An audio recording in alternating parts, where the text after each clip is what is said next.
Hey everybody, welcome back to Redbug Music. I hope everybody's doing well today. I hope everybody's healthy and safe.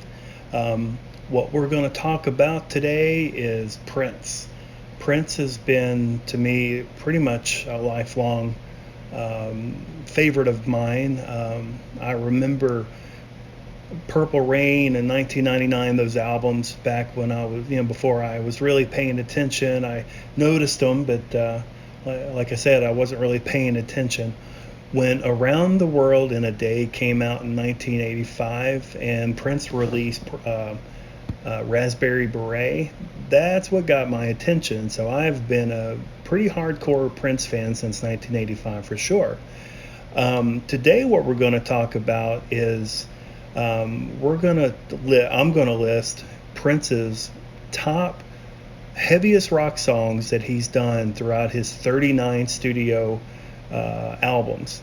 Now, Prince has done a lot. He's played a lot of music, and he's crossed a lot of genres. So a lot of dance music, normal pop, there's reggae, you name it, he's pretty much done it.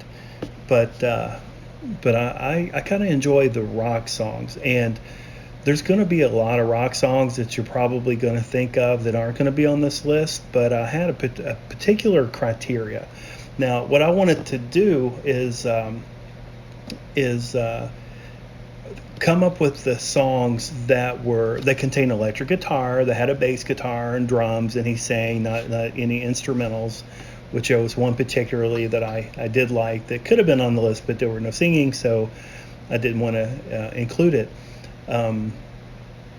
And the vast majority, or pretty much the whole song, needed to contain this type of music. I didn't want it to be like, say, Purple Rain. It's a slow ballad, but it's got an amazing electric guitar solo, and it's rock all the way, but it didn't really meet my criteria because I wanted it to start as a rock song, remain a rock song, and end a rock song. So I wanted to go as heavy as I could possibly find. And I came up with a list of 11. Now, if any of you are unfamiliar with Prince, I would be surprised. But just to give you some information, Prince was born in June of 1958 in Minnesota. And he actually passed away in April 2016 in Minnesota. So he pretty much lived in Minnesota his whole life. He's considered a singer, a songwriter, a musician, a record producer, a dancer, an actor, a filmmaker. I mean, he can pretty much do anything, and he has. At a very early age, he's been able to play instruments such as a piano, guitar, bass, drums, and not only does he play these instruments, he plays them really good. And he's been pretty much called a musical genius based on the fact that he's able to grasp music in a way that he does, and he's such a great musician. Now, throughout his career, he's actually gone by many different names when he writes music for other artists. They'll list him as, got the list right here. He's been known to be called the Artist, Joey Coco, the Kid, Alexander Nevermind, the Artist formerly known as Prince. A lot of people knows him as that. Jamie Starr, Tora, and Christopher Tracy. So those are some of the names, and he's been associated with acts such as 94 East. That was very early on in the time. We all know the time. That was early on. Prince pretty much created that band and wrote all the music for them. Vanity 6, Apollonia 6, The Revolution, we know them, The Family, Wendy and Lisa. I don't know if anyone knows, but Wendy and Lisa played in The Revolution, and they went on to have their own career together and put out several albums that were actually really good, especially their debut album. So you should check out Wendy and Lisa. If you've already heard it, comment below and tell me what you think. Maserati, Sheena Easton, Sheila E., Madhouse, The New Power Generation, Shaka Khan, and lastly, Third Eye Girl. Now, like I said, he's put out 39 studio albums, and he's put out five, or been part of five films as well. And my favorite film, and this actually shows a comedic side of Prince, is a movie called Under the Cherry Moon. Now, you probably heard of the album called Parade. It's got the song Kiss on it. It's from the movie Under the Cherry Moon, and I own that movie. I may be one of the 10 people who do, but I think it's a spectacular movie, and if you're a Prince fan whatsoever, you need to watch the movie. Again, it shows him and his particular type of comedy, which Prince was. He was always cutting up and having fun. He was always fun to be around, and this movie shows that. Okay, let's get into the list. Now, again, this is 11 songs that I consider Prince's heaviest rock songs that he has on those 39 studio albums. And they're not going to be in any particular order. I didn't create an album like I usually do. I'm just going to, they're almost in chronological order, but not really. But the first one is from 1979. It's from the album called Prince, and it's a song called Bambi. That song is the first time you hear him create any kind of a heavy rock sound, and it's pretty amazing. Now, the song is about a woman who doesn't like men, and Prince is trying to convince her otherwise. But it's a really great song, so you should check that out. It's from the album called Prince from 1979.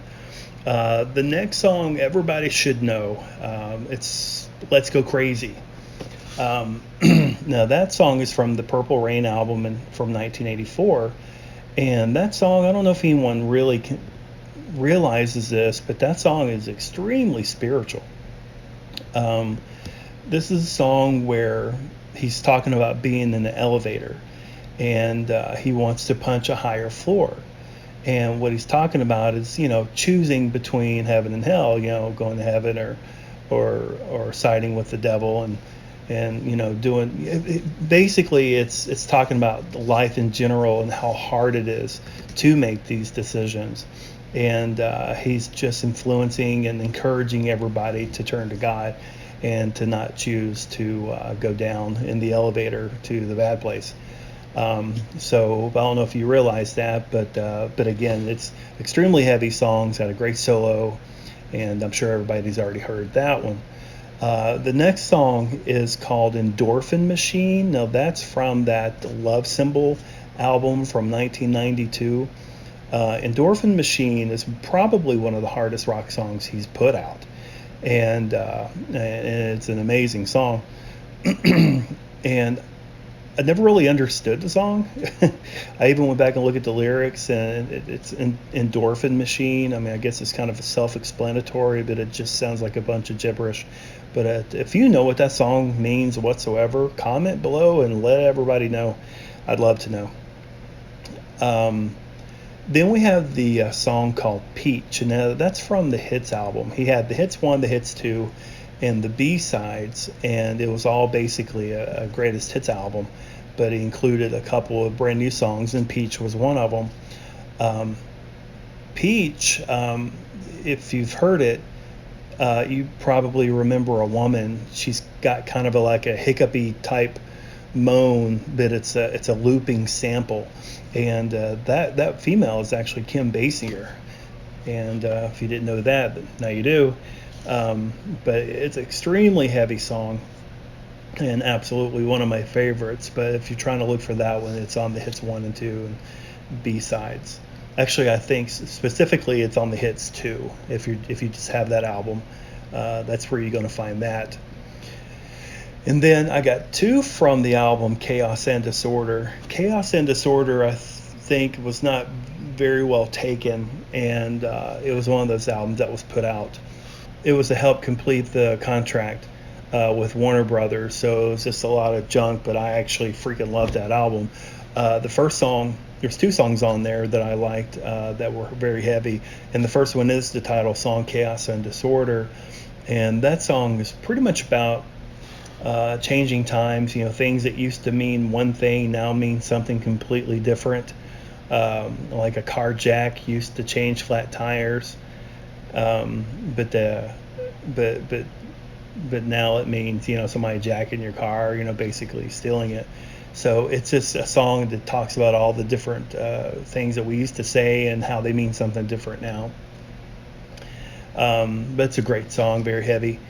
And another song on that album called Xanali. Now, I actually didn't know what that song was about until I looked it up for this video. And it's about a woman named Xanali and her sister, and her name is Fendi.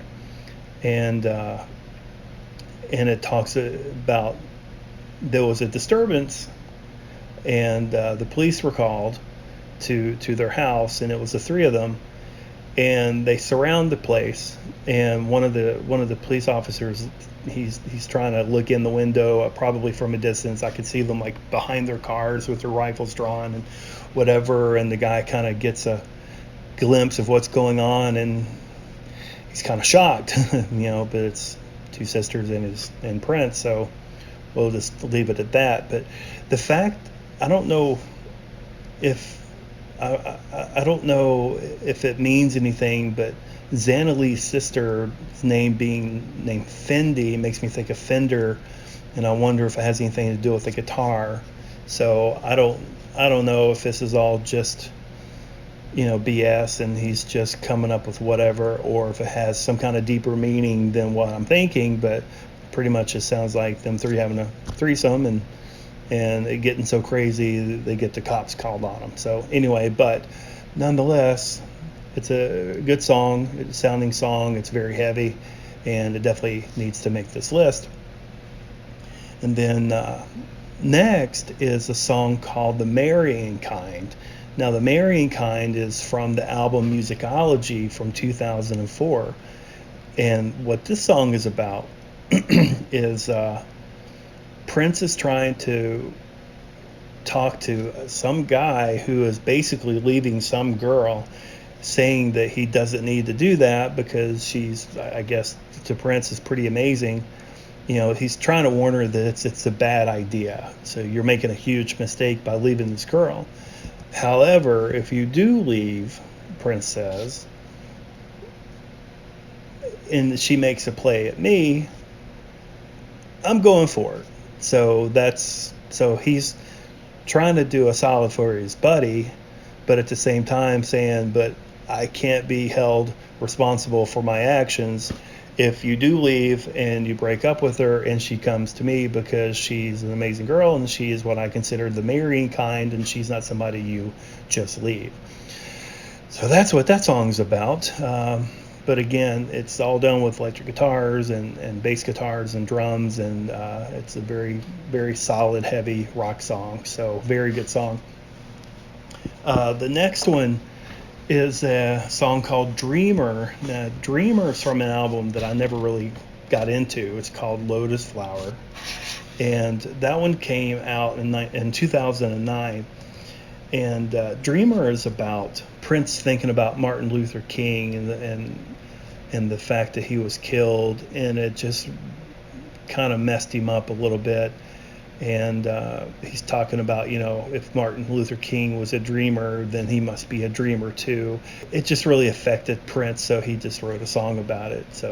But Dreamer in itself is a really fantastic song, very heavy again, and one of my favorites. I actually made a playlist on Apple Music with all these songs, and I have absolutely worn it out this week. The next song is called Guitar, and that's on the Planet Earth album from 2007. And plain and simple, this song is about Prince loving a girl, but loving his guitar more, and just letting her know that, and I'm sure it's deeper than that, but I didn't really get too deep into it. But I guess we all do understand that Prince has a connection with his guitar, so the love is pretty deep there. But another great song. All right, the next two songs come from the album Plectrum Electrum from 2014. It was one of the last projects that Prince did before passing away in 2016 and it was called Prince and Third Eye Girl. It was basically him and an all-girl band, and it was pretty amazing. I kind of compared this album to Chaos and Disorder, I guess just because it has a little bit more of a heavy element to it. It's a great album. You should definitely check that one out. But the first song is called, there's two songs on it. The first one is called Pretzel Body Logic, and that one, what that one's about is basically staying in bed with your significant other and just pretty much staying there and tiring yourself out, so that way you don't create violence. He says now you're too sleepy to get the gun. I don't know. It's a little silly, but I think for the most part Prince just has fun with a lot of these songs. I mean, okay, anyway. But however, I listen to the song all the time. It's really great, very hard. And the last one on this album and on the list is called Wow. Wow is about Prince and his girlfriend and their strong physical attraction to each other, and the things that happen when they get together. And I guess it's just wow. So there you have that too. So actually, now that I think about it, trying to explain Prince songs is almost uncomfortable. Anyway, maybe next time I'll do an album about like all the songs that he's done that had a spiritual undertone, like Let's Go Crazy. There's plenty of those. Actually, that's not a bad idea, and I may do that. If that's something you'd like to hear or see, comment below. Let me know. Also, I did mention that not Purple Rain, but Raspberry Beret in 1985 was like when I became a Prince fan. So I'd love to know when everybody did become a Prince fan. So comment below for that as well and let me know. I'd love to hear about it. Well, that's pretty much it for this week. I appreciate everybody coming out and hanging out with me today. It was really fun talking about Prince. Comment down below what you thought. Don't forget to check out my Instagram page. It's just going to be the playlist that we cover on this channel, plus there's going to be album reviews over there. Anytime a new album comes out that I really like and I want to share it, I'll put it out there and let you know what I think. I need to come with a rating system, but I don't have one yet. And just more, just basically everything music for, anybody that considers themselves a music lover. Don't forget to subscribe to my channel and like my videos. Tell all your friends, especially the ones who enjoy music, and I would appreciate it. And I'll see everybody next week.